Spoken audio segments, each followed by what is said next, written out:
पालकची भाजी आणि पालकची डाळ तर तुम्ही बऱ्याच वेळा खाल्ली असेल, पण एकदा माझ्या पद्धतीने पालकचे कटलेट बनवून बघा. अगदी लहानच काय मोठेसुद्धा आवडीने खातील. आणि ही रेसिपी जी आहे ती तुम्ही तुमच्या लहान मुलांच्या डब्यालासुद्धा देऊ शकता. संध्याकाळच्या छोट्या मोठ्या भूकसाठी आणि सकाळच्या नाश्त्यासाठी ही रेसिपी एकदम परफेक्ट आहे. तुम्ही आता मला इंस्टाग्राम आणि फेसबुकवरतीसुद्धा फॉलो करू शकता.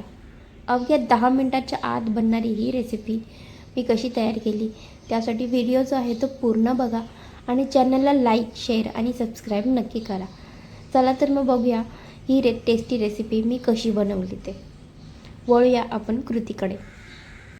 सर्वात आधी मी इथे जाडे पोहे घेतलेले आहे. इथे जाड्या पोह्यांचाच वापर तुम्हाला करायचा आहे. इथे मूठभर पोहे मी इथे घेतलेले आहेत. त्यामध्ये पाणी टाकायचं आहे आणि 2 ते 3 वेळा स्वच्छ धुवून घ्यायचे आहेत आणि भिजवून घ्यायचे आहेत. त्याचं सगळं पाणी जे आहे ते तुम्हाला काढून घ्यायचं आहे. पोहे जे आहेत ते तुमचे सॉफ्ट झाले पाहिजेत. आता त्यानंतर मी इथे पालक घेतलेली आहे. पालक जे आहे ते तुम्हाला 2 ते 3 वेळा स्वच्छ धुवून अशा प्रकारे बारीक जे आहे ते एकदम चिरून घ्यायची आहे. त्यानंतर आपण यामध्ये आता बाकीचे साहित्य जे आहे ते ॲड करणार आहोत. आता यामध्ये मी एक मोठा उकडलेला बटाटा जो आहे तो घालणार आहे. तर बटाटा घातल्याच्या नंतर त्यानंतर आपल्याला इथे पोहे आपण जे भिजवून घेतले होते ते आपल्याला घालायचे आहेत. एक अर्धा वाटीपेक्षाही कमी बेसन पीठ मी ते घातलेलं आहे आणि मिरची आणि जिरे जे आहेत ते ठेचून घेतलेले आहेत. चवीपुरतं मीठ इथे घालायचं आहे. इथे मी अर्धा छोटा चम्मच हळद घातलेली आहे आणि 1 छोटा चम्मच किचन किंग मसाला टाकला आहे. तुम्ही हवं तर गरम मसालासुद्धा टाकू शकता किंवा लाल मसालासुद्धा टाकू शकता. आता इथे मी कोथिंबीर टाकलेली आहे. आता हे सर्व जे मिश्रण आहे ते आपल्याला हाताने नीट व्यवस्थित मिक्स करून घ्यायचं आहे. जास्त जोर नाही द्यायचा आहे. तर हलक्या हातानेच आपल्याला हे मिश्रण जे आहे ते मिक्स करून घ्यायचं आहे पूर्णपणे. तर आपलं मिश्रण जे आहे ते मिक्स झाल्यावरती अशा प्रकारे दिसतं. आता आपल्या तळहाताला तेल लावून घ्यायचं आहे म्हणजे मिश्रण जे आहे ते आपल्या हाताला चिकटणार नाही. आता थोडंसं पोर्शन आपल्याला घ्यायचं आहे आणि लिंबाच्या आकाराचा बॉल साईज तुम्हाला घ्यायचा आहे आणि नीट व्यवस्थित गोलाकार देऊन त्याला हलक्या हाताने वरतून तुम्हाला प्रेस करायचं आहे आणि टिक्कीचा शेप द्यायचा आहे. तुमच्याकडे मोल्ड असतील तर मोल्डमध्ये सुद्धा तुम्ही हार्ट शेपचे वगैरे देऊ शकता. तर अशा प्रकारची थिकनेस जी आहे ती तुम्हाला ठेवायची आहे.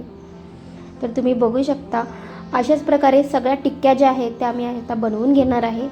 तर सगळ्या टिक्क्या ज्या आहेत त्या माझ्या रेडी झालेल्या आहेत. आता आपण याला तेलावरती फ्राय करणार आहोत. तर शॅलो फ्राय तुम्हाला करायचे आहेत आणि तुम्हाला जर डीप फ्राय करायचे असतील तर तुम्ही यामध्ये ब्रेडक्रम्समध्ये कोट करून 2 ते 3 तास फ्रीजरमध्ये ठेवून तुम्ही हे डीप फ्राय करू शकता. तर आता मी इथे शॅलो फ्राय करणार आहे. तर तव्यावरती मी थोडंसं तेल तापून घेतलेलं आहे आणि तेल तापून झाल्याच्या नंतर आपल्याला हे एक एक करून टिक्की जी आहे ते यावरती शॅलो फ्राय करून घ्यायचं आहे. तर टाकल्यावर 1 मिनटं तुम्हाला अजिबात पलटायचं नाही आहे. तर 1 मिनटानंतर ह्या टिक्क्या ज्या आहेत ते तुम्हाला अलटपलट करून नीट व्यवस्थित सगळ्या बाजूंनी शॅलो फ्राय करून घ्यायचे आहेत. तर अवघ्या 10 मिनटाच्या आत ही रेसिपी तयार होते. सकाळच्या नाश्त्यासाठी किंवा संध्याकाळच्या नाश्त्यासाठी ही रेसिपी तुम्ही आरामात बनवू शकता. तर तुम्ही बघू शकता हा छान आपला गोल्डन कलर आलेला आहे आपल्या टिक्कीला. तर अशाच प्रकारे सगळ्या टिक्क्या ज्या आहेत त्या आपण फ्राय करून घेणार आहोत. तर रेसिपी नक्की करून बघा आणि कशी वाटली ते कमेंटमध्ये नक्की सांगा.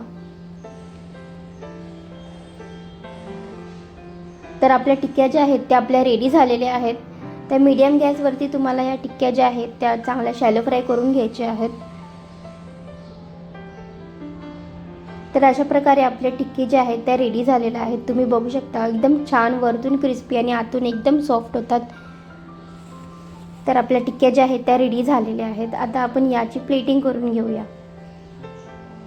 तर रेसिपी नक्की ट्राय करा आणि कमेंट करायला अजिबात विसरू नका. चॅनलला असाल तर चॅनल फॉलो करा आणि भेटूया आपण पुढच्या अशा इंटरेस्टिंग रेसिपीसोबत. तोपर्यंत मस्त खा आणि स्वस्त राहा.